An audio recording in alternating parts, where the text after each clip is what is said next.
another week here on the Commanders Report and yet another 7-round Commanders mock draft. This is my 4.0 version of the Commanders mock draft this draft season, so make sure you guys click that thumbs up icon if you haven't already to kick off today's show. We need 500 likes on this video to do another mock draft next week, so if you want another mock next weekend, make sure you guys click that thumbs up icon to help out today's show.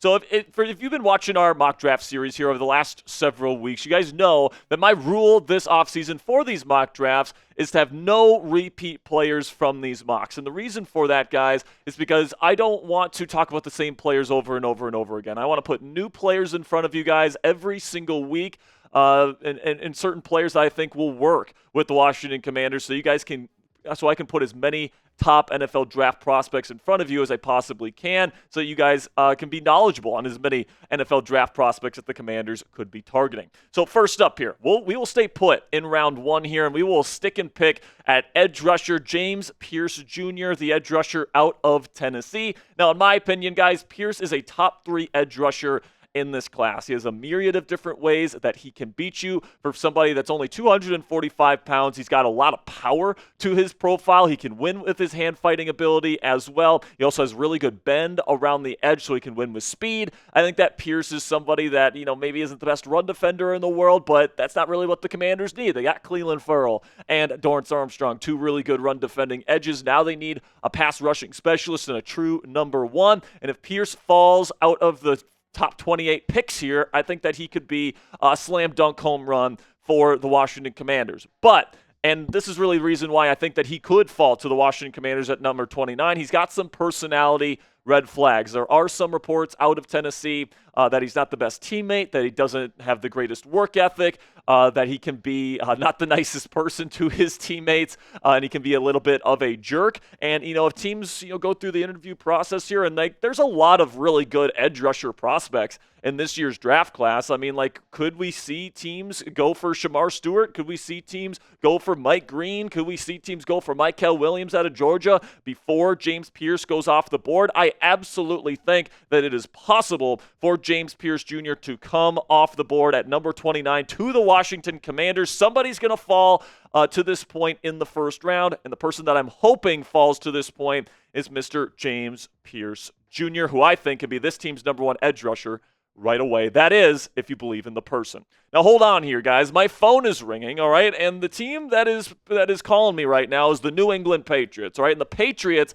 are looking to move up in round 2 to our selection at pick number 61. And what they are offering to us right now to move down is pick number 106 in the 4th round. So we'd be getting an additional 4th round pick in exchange for moving down a couple of spots, late 2nd round into the early 3rd round.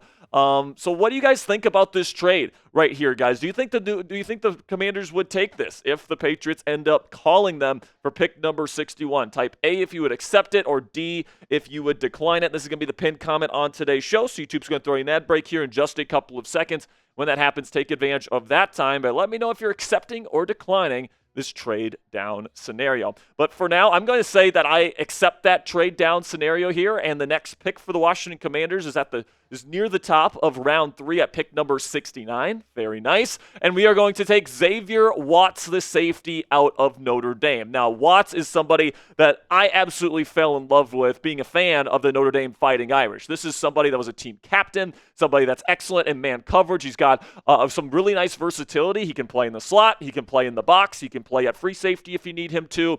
But I really think he's going to be more of a strong safety / nickel defender. He doesn't necessarily have the best wheels in the world. He ran in the 4.5s, which isn't terrible, but it's not elite. So I don't know if he's going to be a free safety in the National Football League. But with the Washington Commanders losing Jeremy Chinn in free agency this year, they did bring in Will Harris here. I think that Harris is more of a versatile chess piece that you can use in a rotational role. I think Watts is good enough to play on an NFL field as an every down starter, as your starting strong safety from day one, and I love the ability that he has not only for locker room ability. I mean, this guy's going to be one of the pillars of your locker room for years and probably a team captain down the line for Dan Quinn, but also he's a hard-hitting safety. He's really good in man coverage. This is a Commanders team that likes to play a lot of man coverage, and I think he's a perfect fit for what Dan Quinn is looking for in his future starting strong safety. So I will go Xavier Watts here at the top of round 3. Now, coming up here on the Commanders Report, day 3 picks. The Commanders now have 2 round 4 picks. I'll get to those here in just one second. Then a couple of sleepers in round 6 and round 7 to round out the rest of today's show. But before we get into the rest of this week's mock draft, the 2025 NFL draft hats are officially here. Let me tell you guys, I think that this year's design for the Washington Commanders in particular is some of the best that we have seen from the NFL in any draft year ever. I mean, take a look at this black one. That's the official one that you're going to see with the first round pick and all the draft picks this year. But they also have this really nice off-white colored one with the gold kind of leafing on the bill. I think that this one's really, really cool. I'm going to get this one for myself, guys, and you can get one for yourself right now when you go to chatsports.com/2025 draft to get your 2025 Washington Commanders draft hat in your closet today. It also helps out the channel, guys, because every time someone uses our link, chatsports.com/2025 draft, and they make a purchase of an NFL draft hat for the Washington Commanders, we get part of the proceeds here at the Commanders Report, and that helps us keep the lights on. It helps us keep this content free, so we greatly appreciate all of your guys' support. So if you like the design of the new draft hats this year, go to chatsports.com/2025 draft to get your officially licensed Washington Commanders draft hat in your closet today. Here at pick number 106 at the top of round 4, I'm going to take Charles Grant, the offensive tackle, out of William and Mary. Now, Grant is somebody that's getting a lot of attention around the National Football League right now because of his excellent physical profile. He moves extremely well.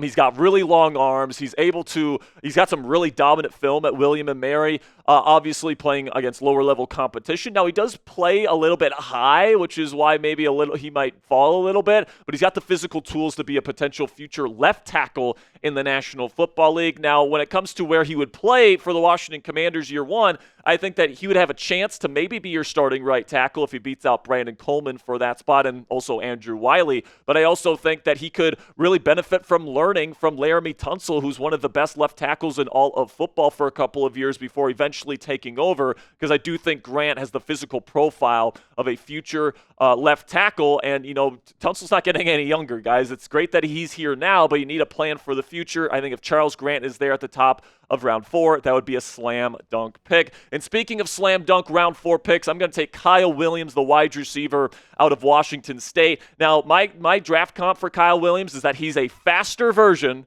of Deontay Johnson. And Deontay Johnson is somebody that has really been a productive receiver in the league for a long time, particularly with the Pittsburgh Steelers. He kind of had kind of a down year last year, let's call it. But, Deontay is somebody that gets open very consistently against man coverage. He's good after the catch. And, he's somebody that can make a really nice catch down the sideline and over the middle from time to time. That's exactly the profile I have on Kyle Williams. He's one of the best true route runners in this entire class, can get open, short, intermediate, and deep. He's got great long speed, elite long speed, in fact, and he's really, really good after the catch. Chris Sims from NBC Sports even has Williams as his number 2 overall receiver in the entire class. Now, I'm not willing to go that far. I think he's going to be more of a late day 2, early day 3 type of wide receiver. And right now, Pro Football Focus has Williams ranked as their 160th ranked prospect. I think that is absolute blasphemy right there. I think Williams is a really, really good player. And if the Commanders can get him at number 128 here in round 4,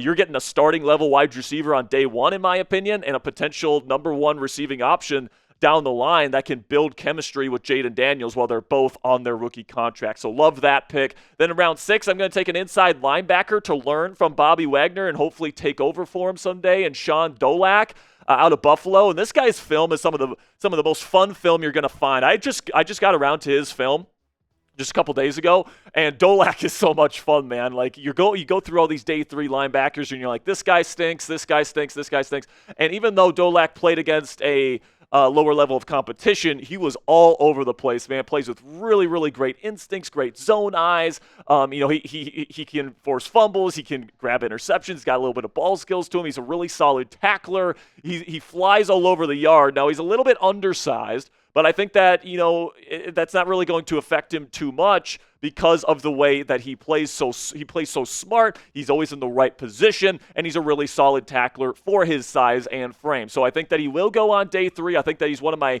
sleepers on the defensive side of the ball this year, and I would love for him to be a nice pickup here for Dan Quinn and Adam Peters. And in round 7, I'm going to take somebody to take away the Philadelphia Eagles' tush push here in Desmond Watson, the 468-pound defensive tackle out of the Florida Gators. He will be the heaviest player in the history of the National Football League when and if he ends up making an NFL roster. And with you playing the Philadelphia Eagles twice a year, man, you got to find a way to stop that tush push. I don't think it's going to be banned this year.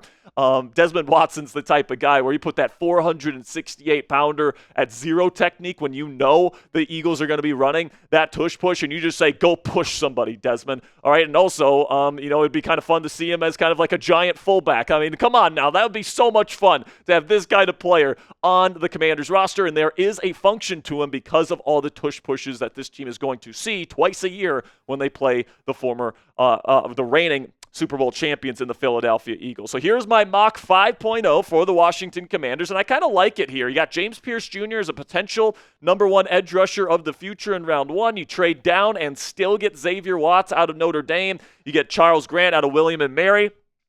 At the top of round 4, you get Kyle Williams, a day 1 starter at wide receiver. In round 4, Sean Dolak, somebody that's going to be a developmental potential future starter and inside linebacker, in my opinion. And then you get your tush-push terminator in Desmond Watson in round 7. Let me know what you guys think down there in the comment section. Grade my mock draft A, B, C, D, or F. And that'll be it for today's show and for this week's mock draft, guys. Click that subscribe button if you haven't already. I greatly appreciate all of your guys' support.